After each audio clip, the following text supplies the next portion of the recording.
지금 검찰이 이제 수사권을 분리하는 입법이 지금 5분 응선 넘었고 검찰청법 개정안 통과시켰고 그리고 형사소송법 개정안 이제 3일 날 내일이죠. 내일 이제 표결을 하면 끝나는 건데 그 이야기를 한번 해보겠습니다. 자, 일정이 이렇게 돼요. 오전 10시입니다. 보통은 저번에 5시 열고 그랬잖아요. 예. 국무회의를 의식한 건데 민주당에서는 청와대에 당일날 예정돼 있던 국무회의를 좀 연기해달라. 그러니까 오후로 연기를 하던가 연기해달라 하는 거고 어쨌건 형사소송법 개정안 표결을 오전 10시면 합니다. 여기 핵심 내용 중에 하나가 저번에 말씀드린 것처럼 검찰청법 개정안에는 빠져 있지만 검찰의 별건 수사 금지에 관련해서는 형사소송법 개정안에 들어있어요. 검사는 경찰로부터 송치받은 사건에 관해서는 동일성을 해치지 않는 범위 내에서 수사해야 된다. 합리적 근거 없이 별개의 사건을 부당하게 수사해서는 안 된다. 이 부분이 들어가 있는 거고 그러면 5월 3일 날 오후 이게 조정이 안 되면 그 다음 날에서 9일 사이에 지금 국무회의를 열어서 검찰청법, 형사소송법 개정안 의결 공표하면 끝나는 거예요. 그리고 하나 더 남았죠. 중대범죄수사청을 1년 6개월 안에 만들기로 한 것까지 하게 되면 사실상 거의 완성이 되는 상태인 거죠. 통상 국무회의가 오전에 개회를 하니까, 그러니까 이걸 어떻게 하느냐에 따라서 이제 청와대 측에서도 눈치가 보일 거예요. 그러니까 약간의 편법을 쓴다면 이제 오전에 국무회의 개회를 하고 이제 6시까지 기다리는 거죠. 이게 잠깐 쉬었다 합시다.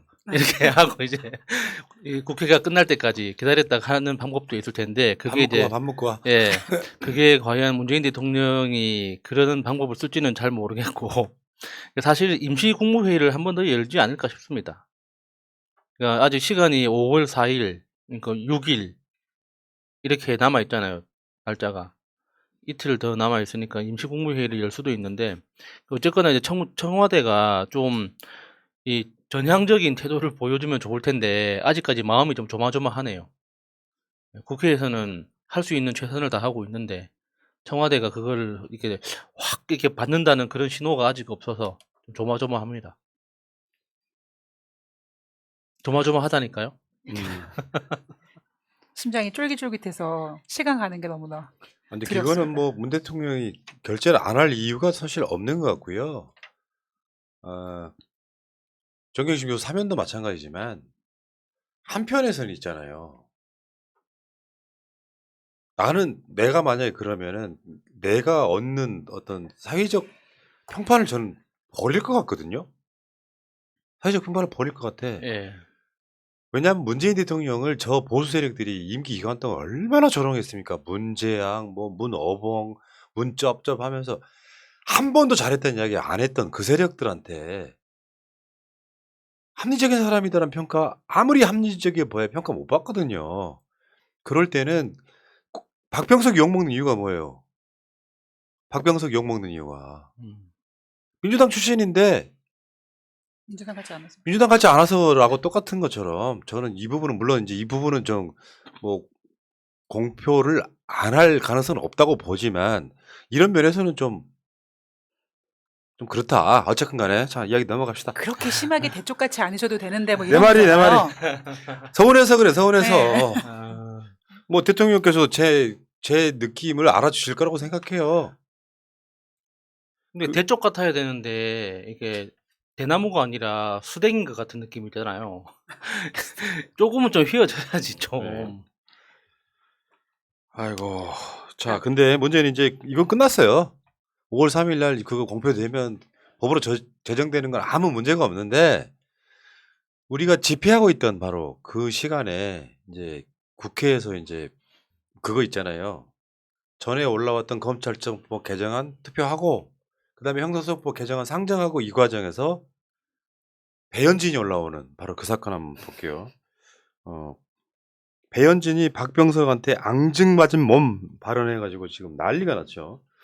이 동영상을 한번 볼게요. 꼭 봐야 합니까? 저희가 제발 멈추시라! 서시라 이야기했음에도 불구하고 당신의 그 앙증맞은 몸을 구둣발로 저희 여성들을 걷어차며 용맹하게 이 국회의장석으로 올라오셨습니다. 의장님, 당신이 얘기하는 민주주의가 이런 겁니까? 말씀하십시오! 역대 최다급의 해외 순방을 다니는 것 아니냐는 한간의 소문 속에 의전차 타고 2년 동안 누리는 것이, 대한민국 의전 서열 2위로서 누리는 것이 국민을 대의하는 국회 민주주의의 수당이 할 일입니까? 배현진은 그냥 역대급 관종이에요. 얘가 무슨 뭐 민주주의에 싸웠다 이런 게 아니잖아요. MBC에 있을 때도 7년 동안 MBC 앵커하면서 그 경영진 이런 사람들의 청해를 받아가면서 자기 동료들이 언론 자유투쟁할 때 수돗물 많이 쓰는 그런 논란이 있었던 바로 이자가 또 이런 데는 얘 지금 윤석열 대변인하고 있잖아요. 인수위 대변인. 아주 용감하게 국회의장에 올라가서 인사생략하고 사실은 뭐 손가락을 뭐 모았다 그러는데 그거 삿대질 맞죠. 네. 손가락을 하나만 펴야 삿대질입니까? 손가락 지적질 하는데 이런 경우 본 적 있어요 없어요 지금까지? 그러니까 이런 느낌이에요. 예를 들면 지난번 금요일 방송에서 왜 야수님이 마름 이야기 하셨잖아요. 푸나님 이게 지금 진보 방송입니까? 이런 거. 당신이 지금 진보 방송 진행자입니다. 이런 뉘앙스가 똑같은 건 거예요. 느낌이 안 오시나 보다. 저는 그 배현진 의원한테 진짜 하고 싶은 이야기가, 현진아 고생이 많다. 참 이게 싸워보지도 않은 애가 싸우는 척 하려다 보니까 눈빛은 죽어 있는데 목소리만 크잖아요. 아, 제가 이게 뭡니까 이게? 경제 어색하게. 방송인이자 커뮤니케이션 강사로서 이 배현진의 이 행동을 보면서 어떤 생각을 했냐면 연습했어요. 그러니까 맞아. 눈빛은 연습했어. 죽어 있는데 목소리만 쩌렁쩌렁하니까 아니, 그리고 이상하잖아요. 문맥도 안 맞아. 자세히 보면은요. 문맥 당신의 앙증맞은 몸을 어쩌고저쩌고 하는데 주광덕 의원 뭐 하십니까? 키 작은 사람을 앙증맞다고 표현할 정도면 주광덕 의원 뭐 하십니까? 잠깐 그게 제가 만약에 주광덕 의원은 조국 반토막밖에 안 되는 몸으로 생기부 불법 유출하는 것이 국회의원이 할 짓입니까? 사퇴하십시오. 이렇게 하면은 괜찮은 거죠. 저 다 사진 보시면은 유난히 주광덕이 반토막처럼 보입니다. 조국 장관과 아닙니다. 비교했을 저거는 때. 조국 장관이 너무 큰 겁니다. 사실 내일 배현진은 진짜 역대급 저거 퍼포먼스 하러 올라간 거라고 생각하는데 딱 보면은 제 롤모델은 나경원이네. 나경원이 뭐 문재인 대통령한테도 김정은의 수석 뭐 대변인입니까라고 할 때 하고 나와서 국회 앞에서 막 화이팅하고 막 했잖아요. 지금 그게 너무 하고 싶었고 그리고 이것을 사주한 어르신들이 있었다. 좀 그렇게밖에 안 보이는 거예요. 근데 더 심각한 건 언론에 나오지 않은 장면들이에요.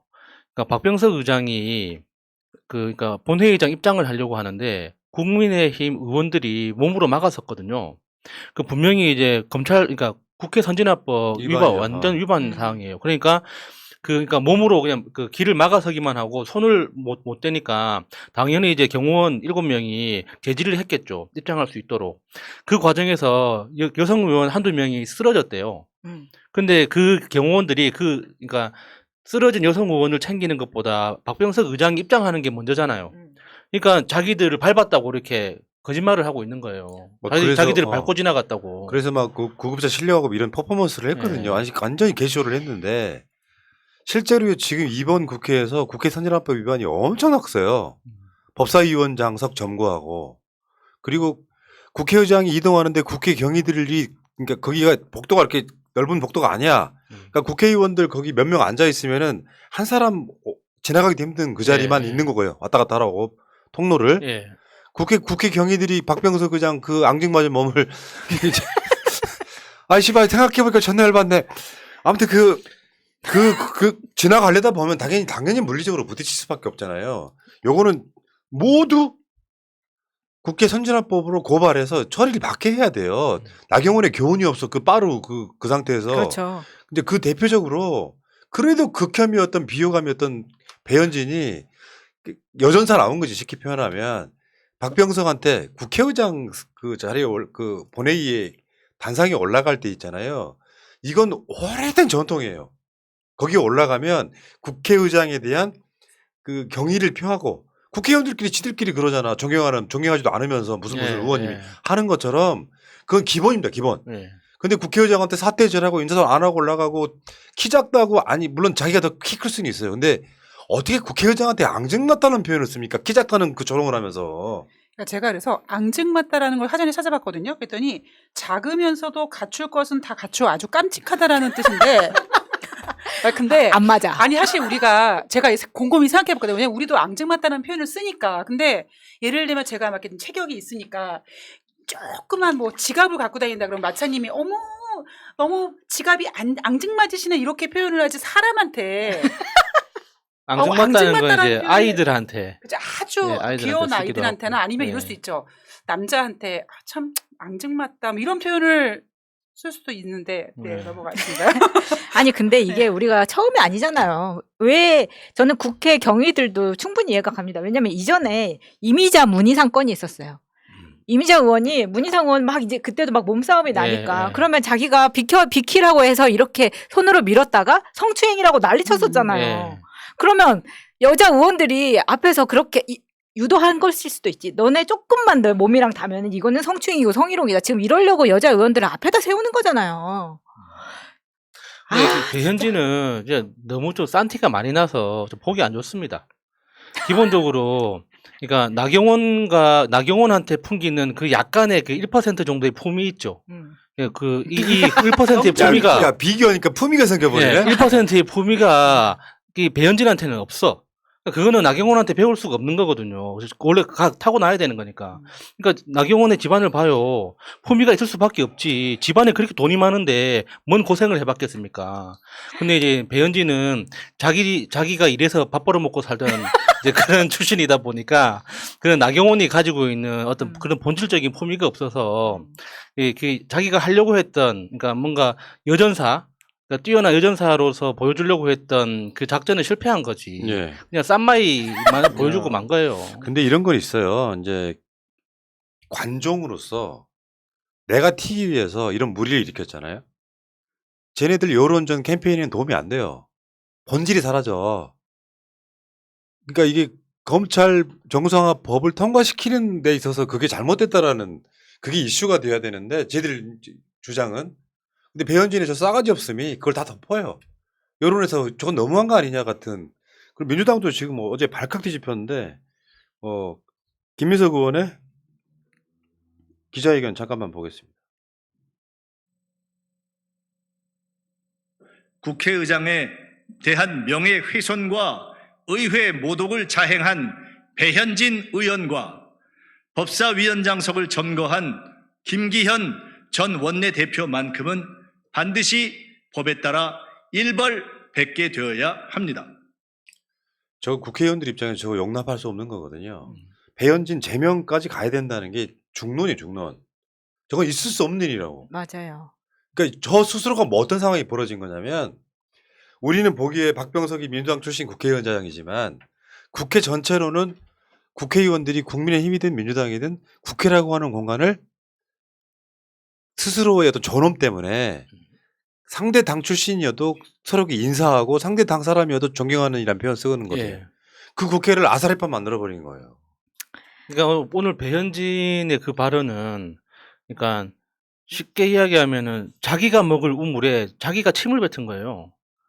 그러니까 대한민국이라는 큰 우물로 상징되는 그 국회가 있는데 그 국회에 대해서 최소한의 존경, 최소한의 존중을 표하는 게 국회에 그러니까 법에는 없지만 대한민국 국회가 만들어진 이후로 내려오는 전통이란 말이에요.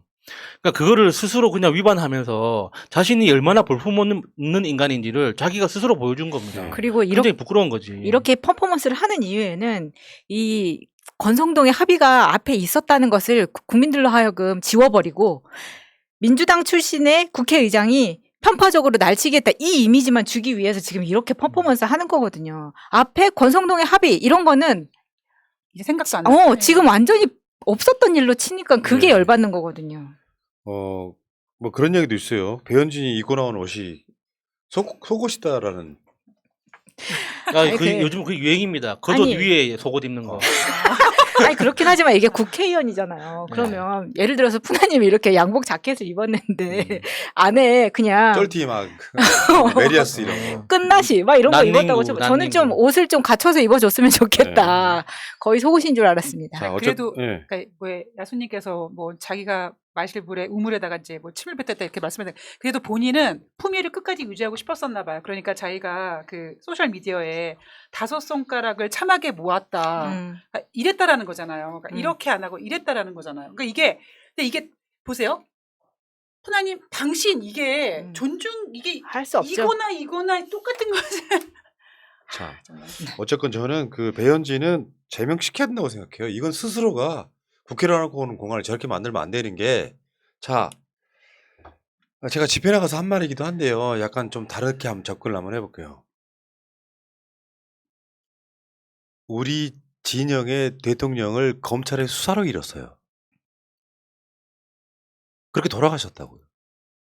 검찰이 표적 기획 수사를 함으로써 아무것도 안 나오자. 이거 굉장히 중요한 얘기입니다. 이거 모르시는 분들 굉장히 많아요. 노무현 대통령은 이명박 쪽에서 뇌물 받은 걸로 기소하려고 했다고. 근데 뇌물이란 건 필연적으로 뭐가 있냐면은 대가성이 필요해. 돈을 받는 것까지는 죄가 안 돼요. 대가를 줬냐 안 줬냐 박연차 태광실업 회장한테 다 뒤져봤더니 대가성이 하나도 안 나왔어. 그러니까 검찰이 만들어낸 죄목이 포괄적 뇌물죄예요. 나중에 대가를 줄 수 있다 같은 그런 식으로 만들어내요. 안 나오니까 얘들이 국정원과 합작해가지고 논두렁 시계를 만들어낸 거거든요. 한쪽 진영에서는 퇴임한 지 1년밖에 안 된 대통령을 극단적 선택으로 몰고 간 검찰에 대한 우리의 진영의 트라우마가 있어요. 나는 국민의힘이 좀 적당하게 어느 정도 거기에 대한 이해도가 있었으면 좋겠어요. 그리고 그 진영에 있는 정치인들도 다수는 검찰개혁의 필요성을 말했던 사람들이에요. 검경 수사권 조정 같은 거. 이제 와서 이걸 다 뒤집으면서 이런 식으로 몰고 가는 거. 그러니까 국회가 이렇게 밖에 더 되겠느냐. 그러니까 나는 이 부분에서 검찰 개혁이라는 게 뭐 이재명, 문재인 뭐 이런 분들을 지키고자 하는 법이 아니라 기본적으로 이런 식의 어떤 이해도, 검찰이 과도하게 수사권을 남용하면 누구나 다 죽는다. 여기에 대한 인식을 갖고 접근을 해야 되는데 지금 배현진 같은, 솔직히 말하면 얘가 뭘 알겠습니까? 뭘 알겠냐고. 검찰 개혁의 내용 중에 박병석 중재안이 내용이 뭔지도 몰라 얘는. 그냥 윤석열은 잘 보이고 싶어서 올라온 거예요. 맞아요. 왜냐하면 그 전에 본인이 홍카콜라 옆에 딱 붙어 있었기 때문에 약간 더 오버하는 것도 있다고 봅니다. 아, 친일파 논리네요, 또. 더 열심히 그렇죠. 마름짓을 어쨌든 해야지. 민주당 지금 이제 내일이면, 방송하는 기준 내일이면은 검찰 개혁에 있어서 한 7분 응선 넘는 거고요. 1년 반 정도 지났을 때 그건 어떻게 될지는 몰라요. 솔직히 말씀드리면. 그것 때문에 문제가 되는 건데 중대범죄수사청을 1년 6개월 정도 후에 만들게 되면 거의 완성에 가까운 것이고, 중대범죄수사청을 만들어지면 그 중대범죄수사청은 법무부 산하가 될 가능성이 높아요. 그러면 지금 수사 엄청 하고 싶은 검사들이 그쪽으로 가면 되는 거거든요. 지금 이렇게가 난리칠 일 아니다. 이렇게 말씀드리고, 배현진 제명하십시오.